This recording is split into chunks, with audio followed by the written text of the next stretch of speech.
Hello and welcome to Cosmic Cultivators and another episode of Handyman's Corner. And today you will see this makeshift fence that we have. Its purpose here is no longer, and because of the deer pressure that we have coming onto our fruit forest, we are going to be relocating this. That being said, we're going to go ahead and kick this right into cosmic warp speed, and we're going to take it apart.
There it is, part one, all set in just about an hour. But for you, that took seconds. Quick wrap up of the day. And you'll see the fence is down, holes are filled all the way up. Doesn't that look much better? Yes, that's a future project right there. Stay tuned for that one. You can call this Operation Deer Defense. Yes, Operation Deer Defense. And we already got a head start for the next time we are able to get out here, depending on weather, of course, as always. I'm cleaning up the piles from the trees. Yeah, I'm a little shaky because my arms are tired. Don't mind that. Getting there. Got a ways to go. Wifey's been cleaning up everywhere. We're hopefully going to get some mulch and mulch these in. Maybe do a barrier or some sort of round for weed suppression. Always just use cardboard. We'll be using this to fill in holes all throughout the yard here and there. Pallet pile is dwindling, and the garden looks very bare and desolate and still has... There's leaks though! There are leaks in the distance. Piles of wood everywhere for a future project. But yes, back to the fence. So all this wood came from that fence, which will be utilized for, what'd you call it? Operation Deer Defense? Yep. Operation Deer Defense. So that'll do it for today. Hello and welcome back. Here we are, day 3 of this build. What was the this deer defense? Yeah, the deer defense. The deer defense system, something along the lines of that. So we brought you here today to show you this next step. Yesterday we spent 5 hours post hole digging, and everybody knows how to dig holes in the ground and place a post in there. So you had seen, I don't know, that was like a week ago when I ripped apart that fence, and we have all this extra wood here, to which we are not utilizing on the fence. So guess what that means, ladies and gentlemen? I see garden beds in the future. So I have you focused in. I'm hoping you're able to see how I have drawn lines, guides for me to make this next cut and show you how we're assembling this fence. So my first line is at 2, My next line is at 4.5, which is going to compensate for the width of the board that we're placing in here.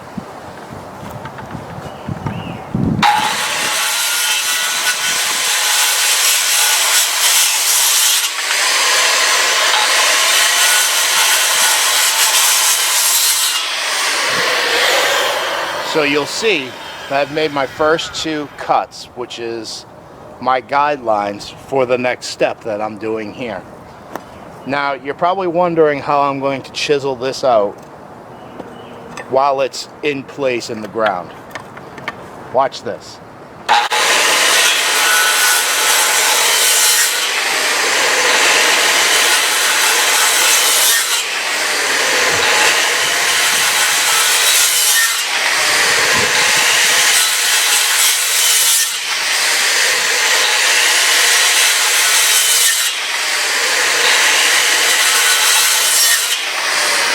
So as you see, we have a whole bunch of cut lines here.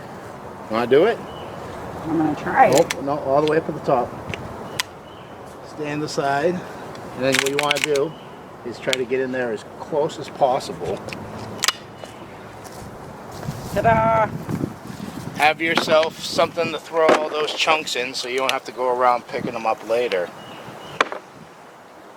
Go ahead and go from top to bottom, love, just like this. So, start at the bottom, crack, crack, crack. Since she started at the top, they're already pretty loose.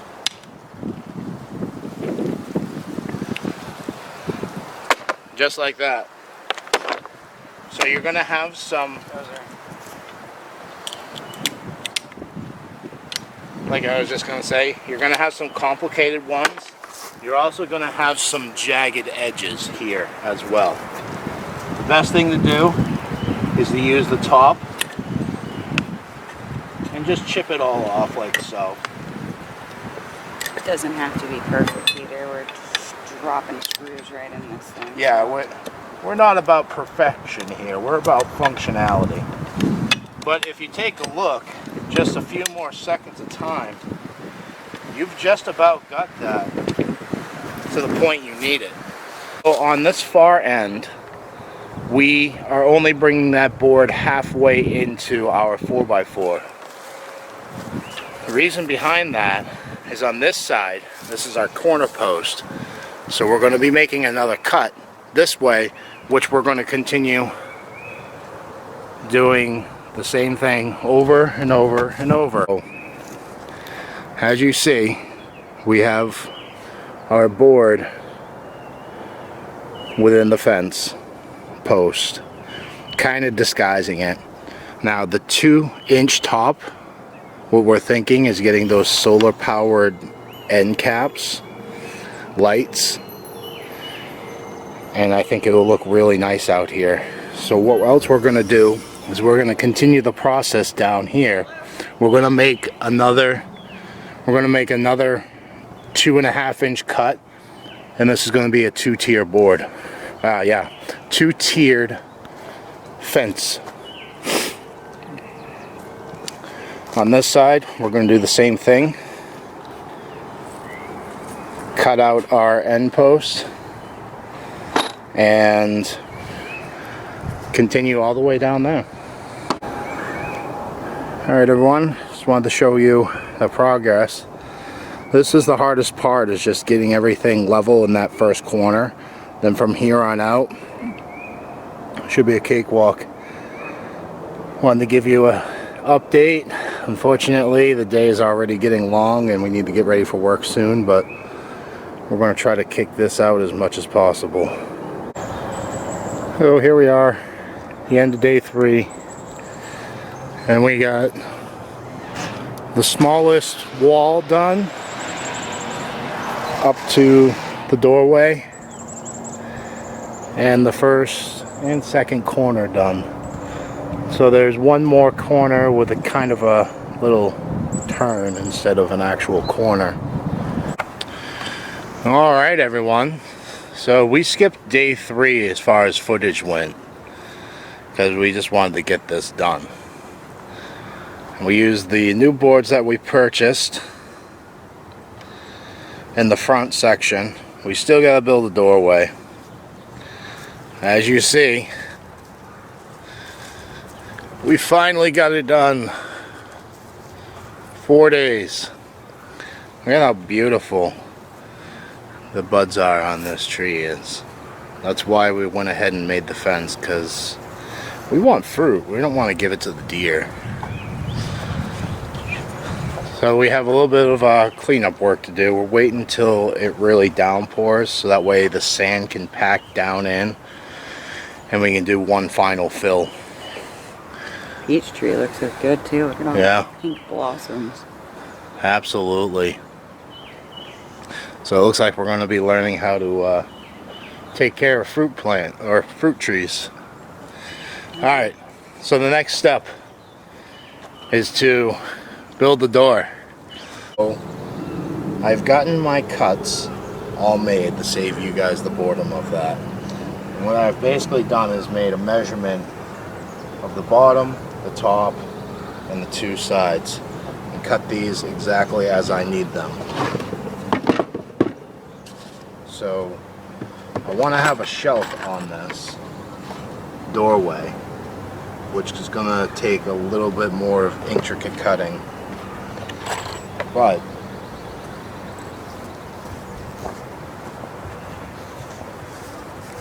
we're going to go ahead and start screwing this all together.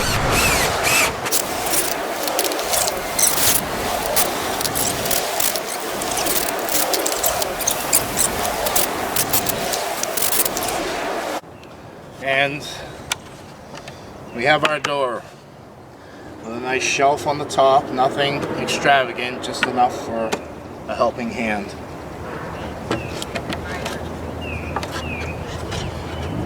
Now,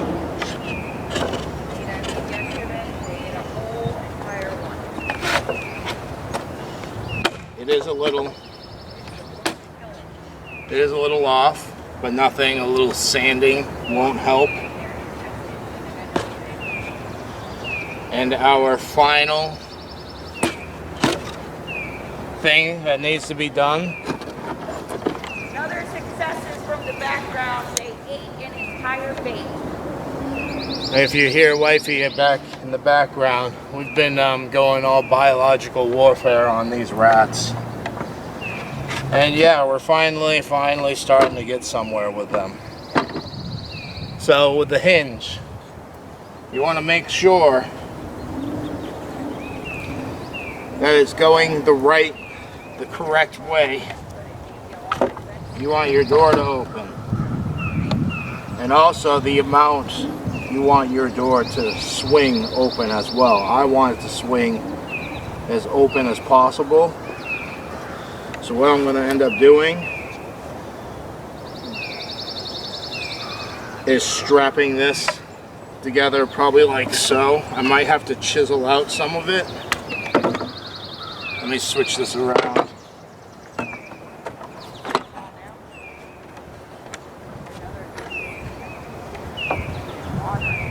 So yes, I want this to be able to swing like so.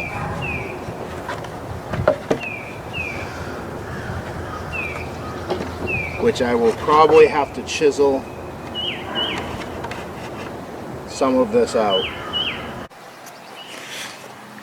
Alright, I thought I'd show you a close-up of what I was talking about here. Let me go ahead and grab a few screws so you'll see that this is a nice groove here for our hinge. And that fits in nicely. Now I can attach the door to this without losing that 1/8 of an inch push on that side, which would make this door not work anymore. There. I think I'm only going to do the 2 screws. I think that's pretty good. Now this part.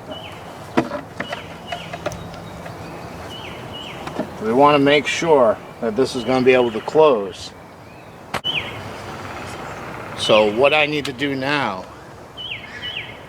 is mark those points and then start boring out once again to connect this hinge to the door and give me that much more playroom for the door to swing open. This is the moment of truth. I didn't close this until the camera came on. So here we go. Is it gonna work? And look at that. It looks like we're probably gonna have to get another hinge. Yeah, just to even it out. It'll kick this back into, hopefully it'll kick it back straight. But either way, look babe, we have a functioning door, right? Minimal dragging. All right, everyone. The best part is we have this entire area contained. Yes, we have this area contained, and all these bare spots that you see, there's going to be bushes in here. I can see our Concord grapes growing beautifully in here, our thornless raspberry bush, so on and so forth. It looks like we missed a post over there that we need to screw in, but other than that, There's some new additions right here. oh, wifey has new additions. Raspberry, Blackberries. blackberry Wild bushes. blackberries. Beautiful. So expect a lot out of this fruit forest. Probably not this year, but I think next year. I think we're gonna see something from that plum, as good as it looks. Yeah. So, hope we didn't bore you to death too much. Hope you enjoyed. Our extensive 3-day project. This was a 4-day project. We put about 12 hours into this, everybody. Although it probably, Potatoes and strawberries. I probably wrapped it all up for you in less than 15 minutes, I hope. So our next project is we're going to be sifting out all this sand, leveling it out. We're going to be mixing it with some potting soil, and we're going to get some potatoes planted.